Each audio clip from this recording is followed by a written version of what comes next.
Are you a virgin? Yes, And how old are you? I'm 21. Why haven't you done the deed yet? The key to a strong society is family. And so, in my view, choosing my future husband is like the most important decision I'll ever make. And I'm somebody that I know my heart, and I know that I fall really hard when I meet somebody. So I want to retain some level of objectivity when I'm selecting a future partner. And I know that if I had sex with them, I would be completely imprinted on them. And instead of being like, okay, is this person, do they have the qualities that I'm looking for in a husband, or am I just making it work instead of like seeing red flags and leaving? Is there any reason why you're dressed so modestly instead of revealing like most women tend to do when they come out to Miami? I mean, this is just my personal sense of style. I just think it's respectful to others and to my future partner, and to myself, to just cover myself up more. I know that I, take care of myself. I'm pretty athletic, but I don't need to have that on display.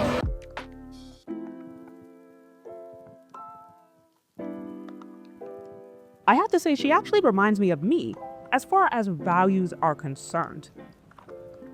This is exactly what I was doing when I was her age, and I do not regret it. And it's not every single day you see a young 21-year-old woman go online and speak facts about marriage, family, and relationships. But this is one of those rare examples.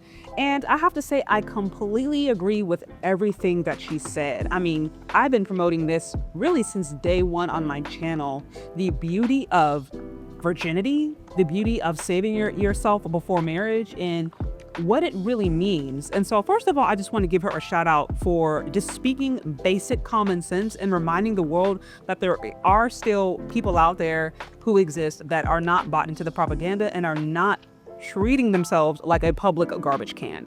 You'll find them oftentimes in spiritual communities.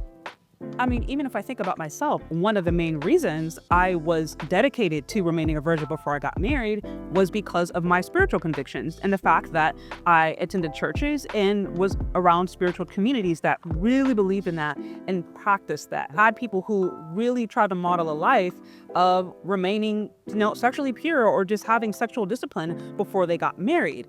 And so that certainly impacted me. And I often find that when you are living that way, then you tend to attract others who are also living that way. Really beautiful to see. But there's a few things that I really want to tease out here that I think highlight exactly why it is so important as a young woman to treat your body with respect, to not treat yourself like a public trash can that pretty much anybody can have access to. Because that's pretty much what's being promoted today. And I absolutely hate it. I hate it. I hate the way they are telling young women that they can have casual sex, or, having all these podcasts where women get together and just talk and share, the difference between a Black American man versus a Nigerian man versus a Haitian man. And they just share all the bed secrets. And to me, it's just so trashy and it's toxic. And it's just giving women more and more miles and emotional baggage and psychological baggage and more traumatizing experiences to work through. And then it's just unnecessary drama. So there is great value in a woman preserving herself, minimizing the amount of toxic experiences that she has with men, and only preserving certain things for her husband, right? Preserving herself for the person that she wants to settle down with. Now, for some people that sounds like prison. And if that's you, then you're probably not the kind of woman to get married to begin with, because understand not everybody has this mindset. But I am just saying, as far as I can see, that eliminates so much unnecessary drama. And then now you got to deal with all these sexual experiences and comparing this man to that man, and you're trying to be with this person, but you're stuck to a sexual experience you had 5 years ago with somebody you found out who was a cheater. It's just a mess. Nobody has time for that, or at least they shouldn't. But one thing that she said that I think is worth highlighting is the emotional bonds that oftentimes happen for women when they have sexual experiences, especially if it's their first time. And then how those emotional bonds and connections can change or can get more convoluted if they have a lot of bodies. But when a person has sex with somebody and that emotional bond is there, it can at times cause a person to overlook actual qualities or red flags that otherwise would be really easy to spot, or can have the ability to compromise a woman's reasoning. Me actually thought when I was dating, right, and I was in the dating market, not having sexual intercourse actually made it really easy for me to spot a red flag super early on. Like, honestly, I didn't have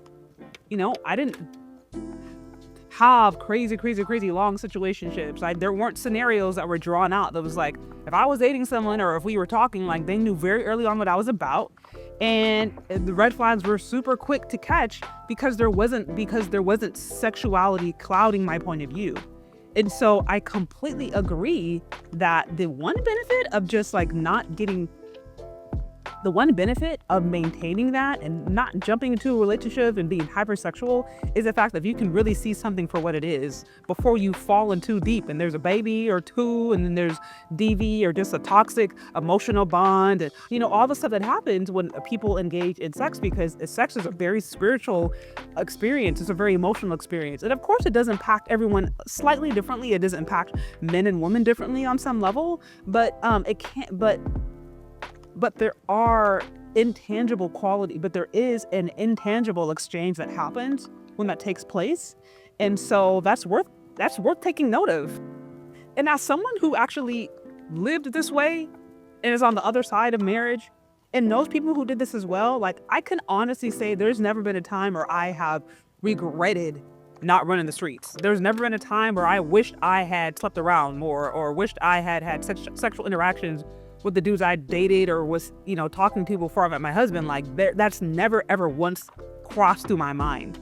That's never once crossed my mind. But I know countless women who regret their sexual experiences. I know countless women who wish that they could take some things back, especially if they were able to, eventually move on and marry and settle down. They wish that they could have shared those moments with their husband exclusively. And so I think the path that she is taking is the ideal path. It may not be celebrated in media. She might have some people who are saying that she's too prudish, or, she may be facing some judgment. I wouldn't be surprised, but, hopefully she's around a healthy community. And I wish more women were actually aware of the benefits associated with doing this. It minimizes so many toxic relationships. It makes the dating process so much easier. And then when you do finally meet someone or potential husband, then it makes that process even more enjoyable, because now you don't have to deal with all the emotional, spiritual bonds that come with just unnecessary sexual partners, because marriage is going to be difficult enough on its own. There's going to be challenges associated with it on its own. And then when you add to the fact all those soul ties and all the other experiences, it can just make it, to me, unnecessarily complicated. So shout out to her. And anyways, y'all, that's what I got. What y'all think? Do you agree? Do you disagree? Let me know down in the comment section. Thank you so much for listening if you've gotten this far, and we'll talk later. Bye.